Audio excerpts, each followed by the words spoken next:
téyum ndégganiku yu yàgg yi leneen loo xamante ne day dimet ñu ngi koy ñaawlu mooy faj bu baaxul boo xamante ne ñoom bu ñu feebaree dañ leen koy defal waaye itam lekk bu baaxul ñu ngi koy ñaawlu. waaw xam nga yàgg nañu ko wax ci li am ci biir kaso yi.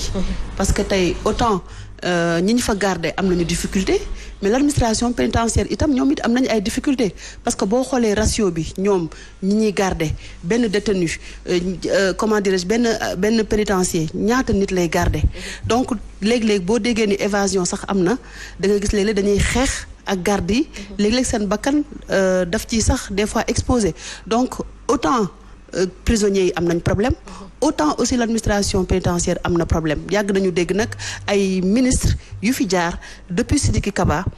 am na lu ñu def ci lu jëm ci wàllu kaso yi ndaxte tey am na foo xamante ne nii dañu fa am seen boulangerie bopp di defar seen mburu wax nañ ne itam pension journalière bi par détenu yokk nañ ko mais lu ñu ko yokk doyul parce que tabax nañu prison Sébikotane mais ba tey foofu ñu tabax bu bees bi ñu inauguré dafa am aussi surpeuplement donc nañu tabax kaso yi yaatu que tamit ñu def seen bopp ni c'est pas parce que yow ku tabax kaso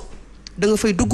loolu ay wax la nañu tabax kaso yi sàmm ak yelleefu doomu aadama yi détention arbitraire yi bëri na am na ñoo xam ne ñi ngi foofu noonu pendant plusieurs années mënuñu xam seen sort te ki leen fa teg amul benn preuve boo xamante ne ni teg na ko ci table ji donc yooyu yëpp war nañ ko mën a bàyyi xel bu baax a baax di gaaw a àtte nit ñi di leen libérer su ko defee ñooñu mën a dellu si waat seen kër et puis tamit c'est une occasion même pour lancer appel xam nga moom jamono ji dañuy jub tabaski te président de la république dafay faral di gracier ngir laay war a suuri ñoom ñi nga xam ne nii ñoom ñooy lijjanti dossier grâce yooyu di ko jox le président de la république mu koy signé nañu xool seen aqlaay taala xool ñi ñu war a génne ak ñi ñu warta génne am na ñoo xamante ne nii mérité nañu am une seconde chance delluwaat ci société bi parce que dañu juumoon mais am na ñoo xam ne seen place nekkul encore une fois ci société bi parce que dañuy gis ni léeg-léeg ñu gracier nit mu génn defaat njombe bu gën a ëpp loolu donc rey benn nit boo xam ne tey mënoon na servir l'humanité donc encore une fois parce que kaawu ki sant Diallo Wuri Diallo mi ngi fi dañ ko gracier woon ci ay faux médicaments donc mu rëcc peut-être attention ñu bari parce que le président de la République tamit benn nit la mënoo tiim lu man ay 2000 dossiers di ko étudier benn par benn donc ñi ngay collaborer rek ñooñu nga mën a am yaakaar que ni li ñu lay tegal ci table ji lu jaadu la donc encore une fois nañu xool bu baax a baax ñi ñuy bàyyi. longue détention yi Léopold boobu ba tey ñu ngi annoncé ay mesures yoo xamante ne dina ñu ko jël ñu mën ko xeex bokk na ci bracelet électronique yeeg yu ni mel waaye dafa mel ni ba tey mal la boo xamante ne ñoom mënuñu ko faj. Longue détention il faut que mu am parce que xam nga pourquoi l'on nous dit que le Sénégal ne dispose que de 600 magistrats donc ça veut dire que magistrat bu nekk il peut se retrouver avec un dossier boo xam ne 125 dossiers ou 200 ou 300 dossiers donc ce qui fait que lu ñu war a baral duñ ko mën a baral ba pare ce qui est dangereux un peu au Sénégal mooy c'est que les conditions carcérales sont extrêmement difficiles parce que tamit nit ki quel que soit li mu mën a def comme jéye wala comme jombe mais il faut lui reconnaître sa dignité parce que doo leen nga jël ay 100 personnes nga entassé ko ci benn prison ça veut dire que c'est extrêmement difficile ci benn salle donc il y a des gens yoo xam ne surtout yoo xam ne ils avaient une vie boo xam ne pas aussi dérangée c'est des gens yoo xam ne de grands monsieur ñu leen benn jour ñu def benn erreur ñu yóbbu leen prison mais ci conditions yooyu ñuy nekk qu'ils n'ont jamais vécu loolu dina tax sax ñu feebar ba nga xam ne looloo tax ngay gis yenn saa yi ñu naan ne sempi nañu kii yóbbu ko parce que tout simplement ce sont les conditions carcérales qui ne sont pas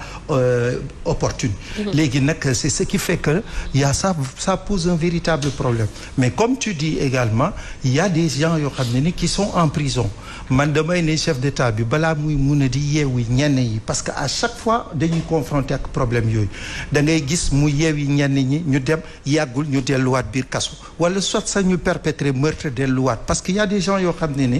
ils sont dans cette optique déjà pour ñoom dañoo jàpp ne seen àddina noonu lay demee mais il y a des gens yoo xam ne tamit en prison qui ne méritent pas la prison parce que tout simplement demu ñu leen juger pour ñu leen fay bàyyi yenn saay conditions carcérales yi dañ koy guddal di ko guddal ba finalement nit ki nga xam ne tàmmul loolu xamul loolu da cee jëlee feebar donc il faudrait revoir le système carcéral c'est pas parce que dañoo tabax benn ay prison que ça se passe très bien non mais il faut revoir la chose l'architecture du début jusqu'à la fin ñu xool naka la ñu mun a améliorer parce que tout individu dafa am dignité boppam et dignité boobu il faudrait que ñu restituer ko à l'endroit à toute personne quel que soit nag li nga xam ne moom la perpétré. mu ngoog Léopold ñu wax nag ci élèves yi nga xamante ne ci lycée bu Yoff dañoo yàkkate benn classe yoon mu ngi def liggéeyam ci lu gaaw sax ndax bu ñu sukkandikoo ci éléments yi njëkk a wadd ci l'enquête bi am na élève boo xamante ni moom nee nañu moom moo jiite yëf yi déféré nañu ko am na juróom yoo xamante ne ñu ngi ci garde à vue ca gendarmerie ak gën kaa néew lu tolloog fukk yoo xamante ne ñu ngi leen di wër conseil de discipline bi lëluwaat ndax njëkkoon nañu ko def ci bésu tay bi ci njiitalu professeur bu lycée ba ñu ngi xalaat ci ay daan yoo xamante ne dinañu ko teg ci seen kaw waaye bu ñu sukkandikoo ci jëwriñ bi ñu dénk njàng mekk njàngale mi lépp lu fa yàqu waaye juru ndongo yi nga xamante ne ñoom ñoo ko def ñoom ñoo koy fay ñu ond ci ak Safiatou Bandiaye.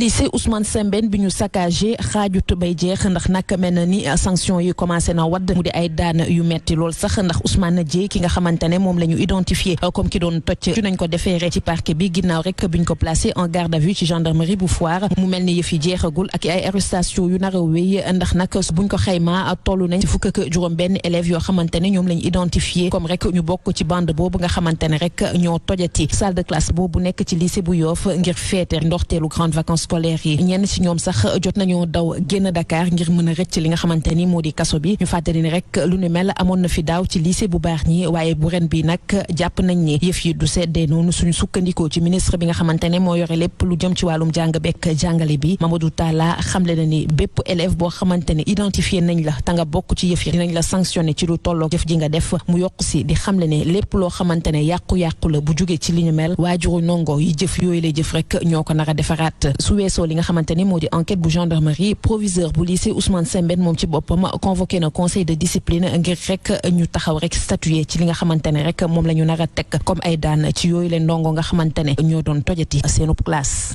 mu nga ko Léopold yoon mu ngi def liggéeyam am na ñu jot a teg loxo waaye itam conseil de discipline école ba daañu jël yeneen daan teg ko ci seen kaw. parce que man dama jàpp ne que c'est la société même mu ñun ñoo phagocyté genre xale yu ni mel. parce que mënuñu wax ne que ce sont seulement les parents mais c'est la société. soo xoolee parce que tout simplement yooyu di ne que réew boo gis dafay am ñi nga xam ne ñooy joxe exemple da nga ñooy exemplaire da nga leen di montrer comme des modèles ñooñu dañ leen di xool xale yi di leen xool bëgg a mel ni ñoom dafay tax ñuy gën a mën a liggéey day tax ñuy gën a mën a bëgg a jàng ak yooyu donc tey soo gisee xale yi di dugg ci salle de classe yi école tëj na ñu jël ay banc di toj ak yenn yi c'est parce que tout simplement man dama jàpp ne am na ci classe boobu ñoo xam ne ils sont beaucoup plus âgés peut-être que ñoom ñoo xiirtal ñi nga xam ne ay ndaw lañu. ñooñu tamit toppaleen parce que xale tamit cerveau bi dafa matagul pour mu mun a comprendre les enjeux qui se dessinent man dama jàpp ne que ni c'est vrai ne que dem nañu